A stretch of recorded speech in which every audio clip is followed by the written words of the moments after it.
Ima tih dana i danas je, čini mi se, jedan od tih gde se osjećamo ponosni. Mi pomislimo da ima nekog smisla ostati ovde i potruditi se da bude bolje. Čini vam se da ovo može da donese tu vrstu boljitka, pre svega ekonomskog?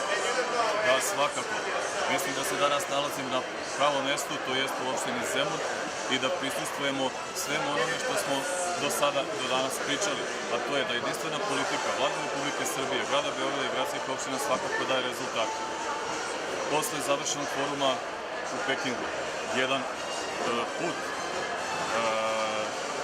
preslikava se upravo ovde kod nas i posebno mi je zadovoljstvo i čast što upravo iz Zemuna, a posjetio bi sve vas da iz Zemuna sve na neki način je krenulo, da i danas kreće međunarodna jedna velika saradnja naših kineskih privrednika, najveće kineske provincije Zhejiang, koji su došli sa svojih 60 najuticajnijih kompanija da predstave upravo ovde kod nas u Zemunu, a upravo ta vrsta saradnje je započeta 2014. godine izgradnjom, sećamo se svi, mosta Mihajlo Pupin, i upravo opština Zemun posebnu čast i zadovoljstvo mogu da izrazim ispred svih građana Zemuna, ima posebnu čast i rekao bih sam položaj naše opštine upravo je doprineo da danas zajedno sa ambasadom Narodne Republike Kine, sa privrednicima iz provincije Zhejiang